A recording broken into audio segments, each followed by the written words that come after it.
Hello, welcome back to the channel. This is an update on my Crusade force.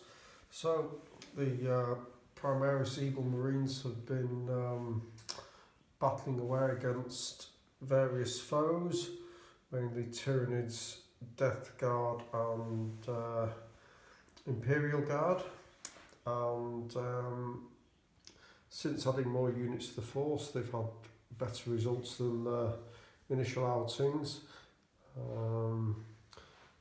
Lots of the units have become blooded and veterans and got upgrades, which is not always easy to remember, but yeah, getting there. Quite a few of the units have got particularly good upgrades that synergise with them. So the Assault Marines are now Weapon Skill 2, they've got Strength 5, so they do some work when and if they get into combat. The opponents are now sort of shooting them off the table early doors. Yeah, the Squad 1 of Intercessors, they're veterans, so they get to reroll hits of 1, so they don't need the captain to buff them. Other units added recently haven't really been upgraded, so can't really do much other than their codex stats.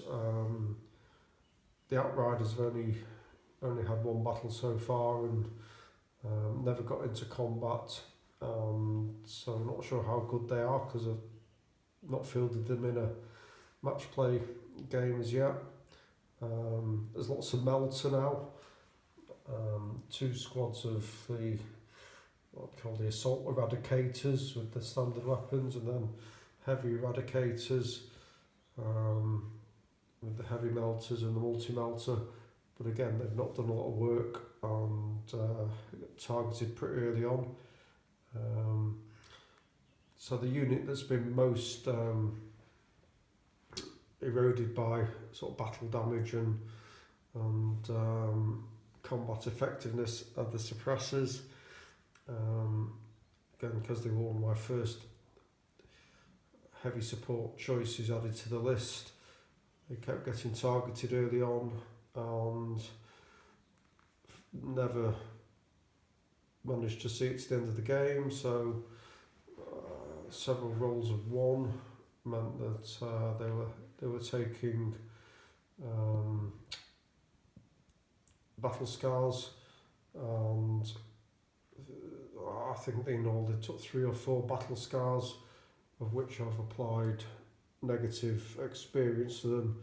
So they've been on and hovering around 0 experience for 3 or 4 battles, but it means at least they are effective as they can be when they do get to shoot. Still not sure whether the best thing to do is to bring them on as reserves or to have them in on turn 1 for the extra AP Devastator doctrine. Yeah, this force is about 1,500 points. I think it's about 85 power now. So we're still on the incursion level games, but soon Strike Force games will allow us to play on bigger tables, which will allow the bikes and the ATVs a freer reign, because on the smaller size table they're a bit they're a bit hamstrung. Not a lot of gaps between buildings or scenery to roam, which means that they're easily targeted early on in the game. But yeah, hopefully with full size tables, Strike Force missions, they can come on, maybe outflank pay CP to bring them on as reserves. Lots of experimenting to do to see how they best fit into my force. But it's as I say, mixed results. But I think in total I've got 12 games in so far. Won some, lost some, drew some. What's next?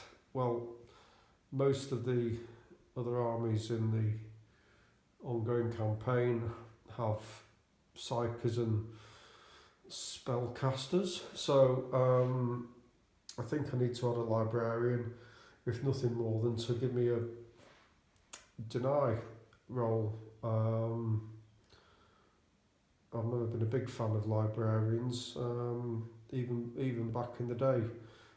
Warhammer Fantasy Battle and 40k, magic and psychic always seemed to be almost optional to me.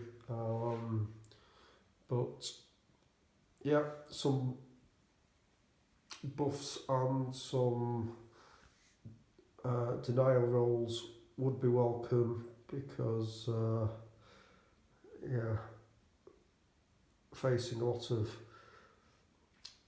psychers who can have that extra turn in a battle round to use smite or give their own units -1 to hit or what have you. When it comes to my turn and it goes straight from moving into shooting, I'm missing a whole turn, an opportunity to either cause damage or protect my my own units from their attacks. So I think that's an essential next edition. But yeah, as always, lots of shiny things, lots of choices. I'd like to add a tank, but the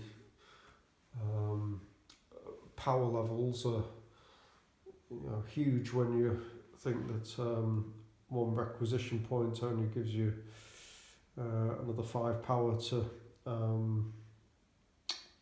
add to your supply limit. I'd like to add a second unit of assault marines, 10 power. That's 2 requisition points. It's a big investment for one unit, but they can and do some work when they get into combat. Anyway, I think that's enough for this update on the Crusade list. The Eagle Marines are just about holding their own. I don't think they're causing fear in any opponents, but that's probably more down to my skills than their skills. So anyway, thanks for watching, thanks for listening. I'll see you in the next one.